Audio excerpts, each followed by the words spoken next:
Flexo era um verdadeiro peregrino, né? E é isso que eu queria contar.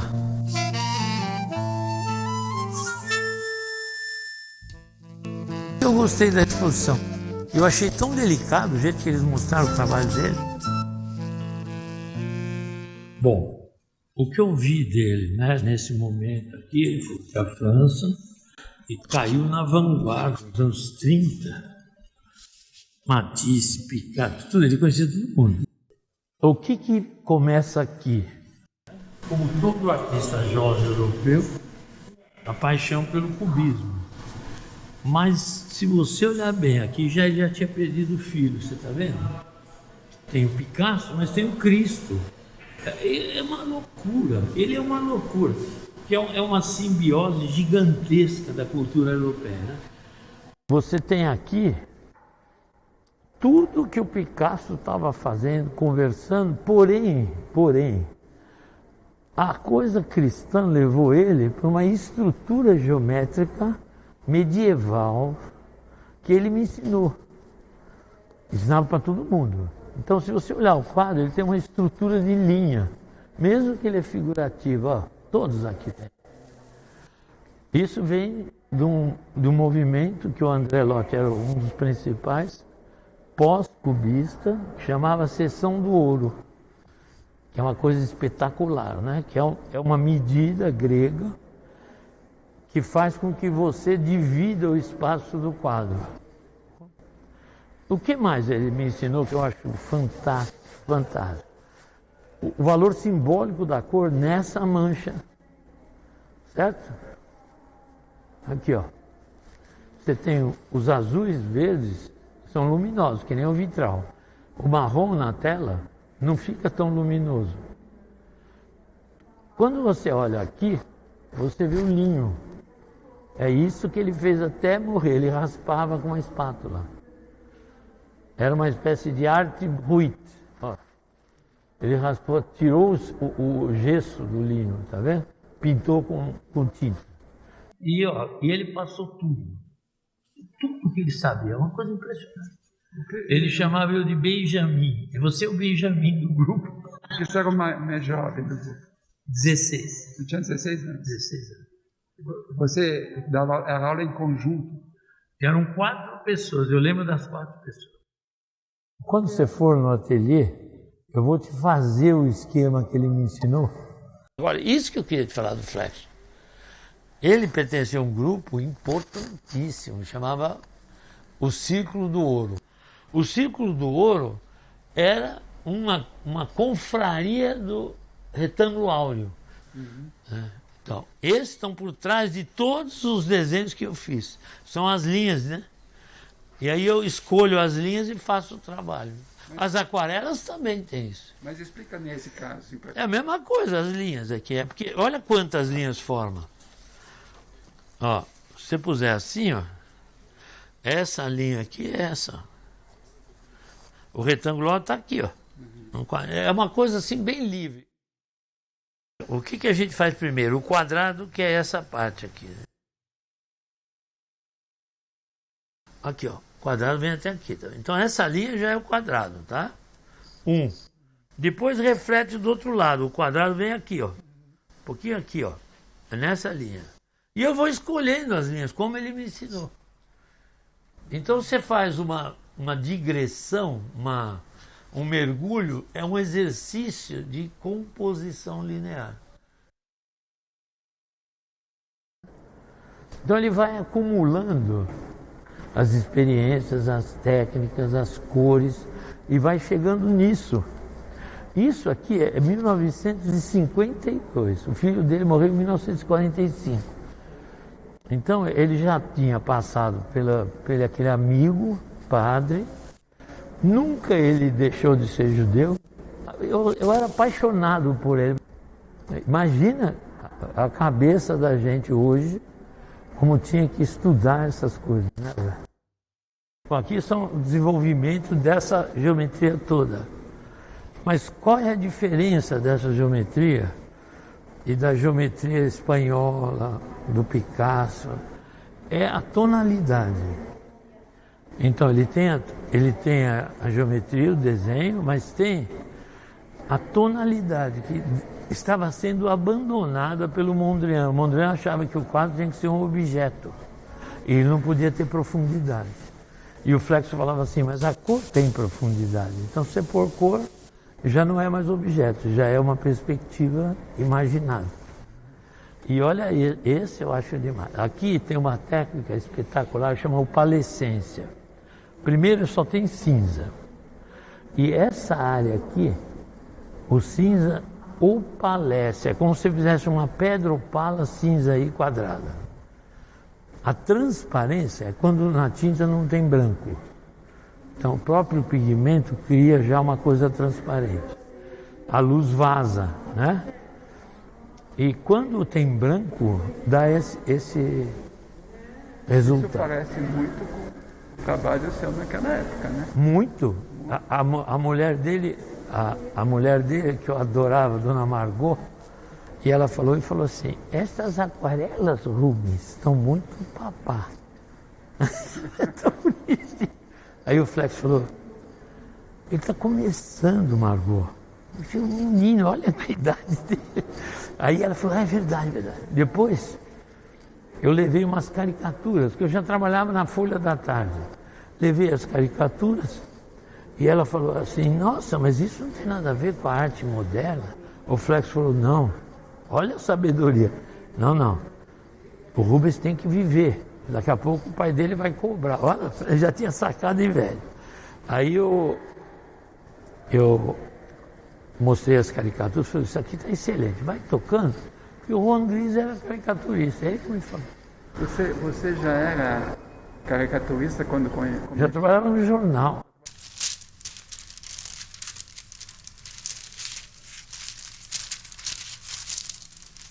Porque era assim, quando a Dona Margot viu esses desenhos de caricatura, ela ficou assim meio sem graça, sabe? Aí o Flex falou, o que tem? O Juan Gris era caricaturista. Engraçado de falar. Eles me acolhiam com muito carinho, sabe? Com isso aqui eu fiz esse tipo de caricatura no jornal, mas fora do jornal eu fiz um trabalho enorme de caricatura que virou retrato expressionista, né? Ó, começou assim, ó. Olha como é. É o Samuel Beckett. Né?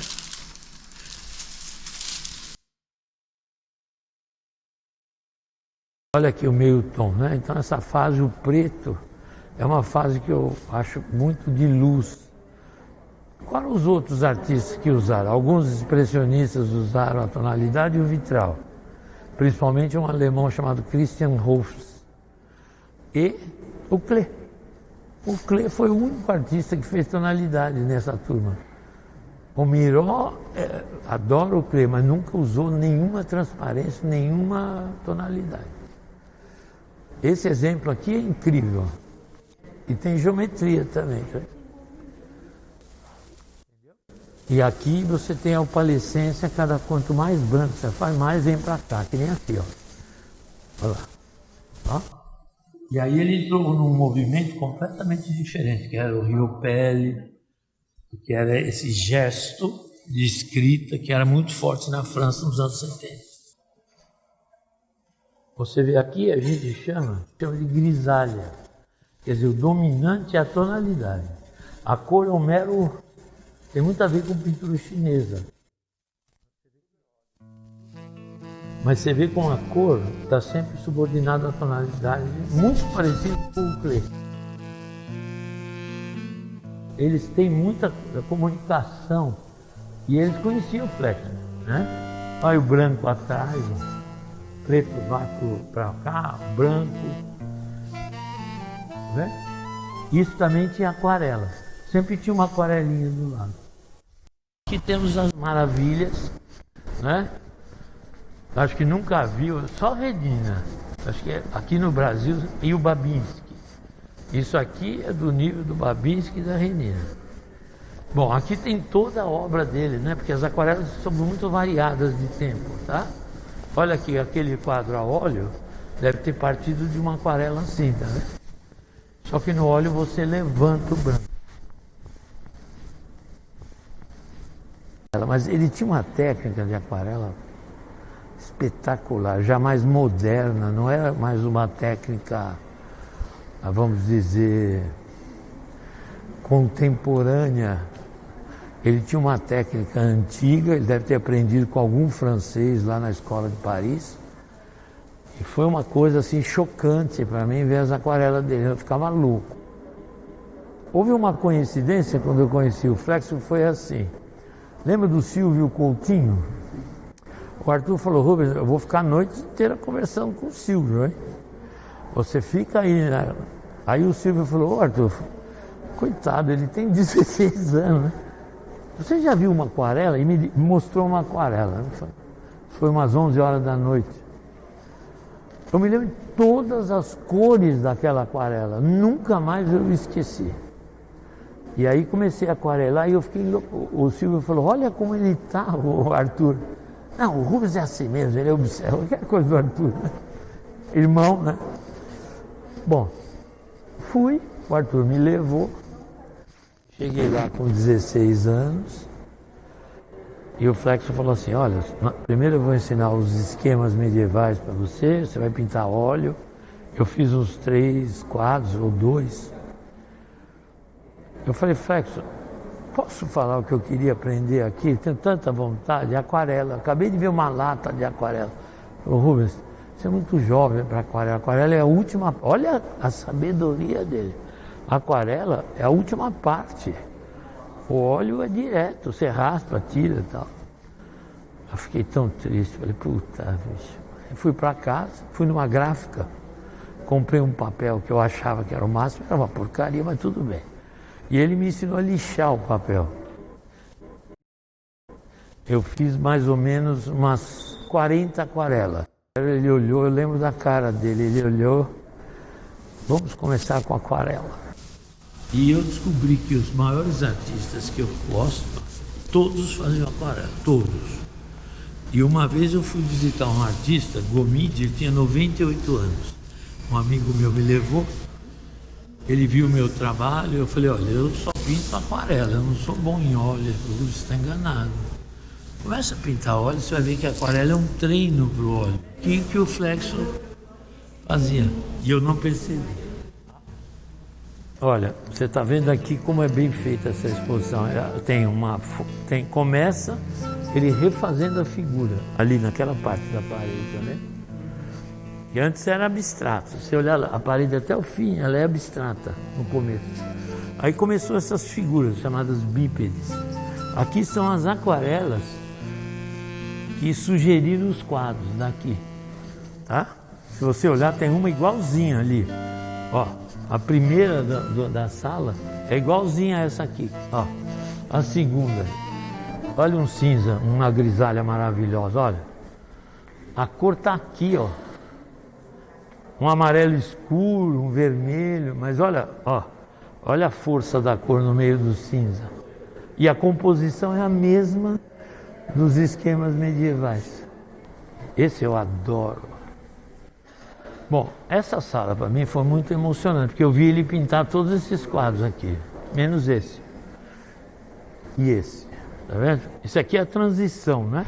Você está em 67, passa para 69, quando ele voltou a fazer os bípedes no final, aí ele morreu em 70. Aqui eu gostei muito do texto, quando eu vim com os alunos, eu li tudo. E aqui ele está falando que a obra humanista, né? Eu tenho muita dúvida, porque não devia chamar a obra humanista. Agora, o retorno à figuração eu gostei. Então ele retorna aquele Cristo, aquele trabalho. Eu tive acesso a muitos desenhos dele. Ele fazia murais enormes. Era o maior especialista de afresco no Brasil e nós temos que ir na Perpétuo Socorro para filmar. Mas eu queria filmar com você para te mostrar o que ele me ensinou. Então aqui, ó, você tem a força desse quadro, é a relação do azul com o vermelho com o cinza médio, cinza ótico. Bom, fora o trabalho dele, eu estou falando da técnica, né? Eu acho que o começo é ali, viu, Alberto? O começo, lembra as aquarelas ali, as últimas? O começo é aqui, ó. Ó, tá formando a figura, tá vendo? Ó, aquele ele fez vários, até o fim da vida. Ele adorava esse aí. E esse aqui, eles perguntavam para ele, mas por que por que tanta violência, né? Armas? Eu falei, porque é o que eu vi na guerra, pessoas furadas de canhão. Ele falava para mim, era muito forte esse trabalho. Olha aqui, ó, isso tudo, ó, se você olhar isso aqui, por que eu falei que a cor é por cima? Tá vendo? Ele raspava tudo, que ele gostava da cor do linho, né? O linho meio cinza, meio marrom. Depois ele fazia a parte geométrica, que ele juntava com aquele lá do começo, e com a pasta, com a espátula, ele levantava a cor, né? Eu acho a cor desse trabalho um absurdo, é um absurdo. Aqui, ó, isso aqui é as aquarelas que ele dava para os alunos, ó. Essa aqui, ó.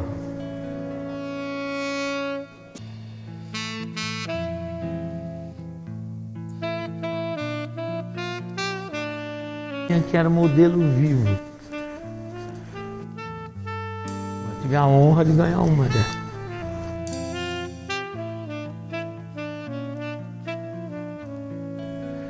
Bom, aqui era muito gozado, porque todo mundo falava, mas que coisa feia.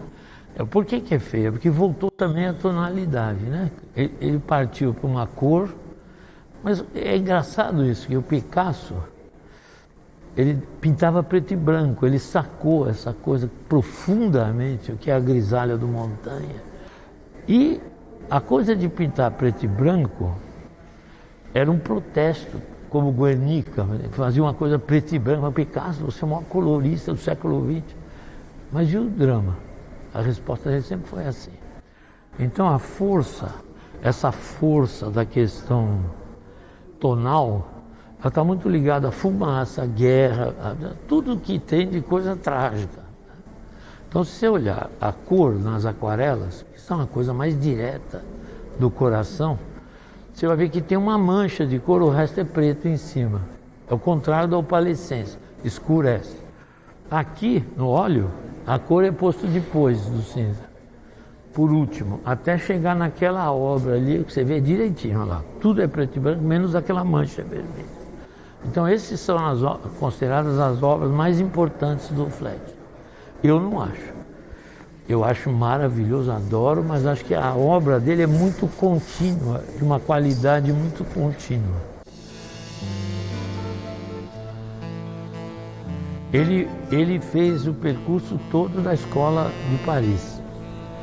Ele era amigo do irmão do Duchamp, Jacques Villon. Então ele conhecia muito bem gravura em metal, por exemplo. Depois ele conheceu o Rouault e mergulhou no vitral, porque um dos murais que ele fez para São José dos Campos era para um grande vitral. Ele adorava a coisa da cor, né? E a pintura a óleo, ele trabalhou com Matisse.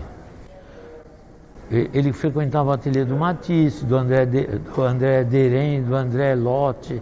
Depois a gente podia pôr um quadro para ver como que a pessoa meio que se comunica pelo sangue. Eles acham que é assim, faz uma figura igual a minha, não é assim. A coisa entra no outro artista e tem um diálogo maravilhoso.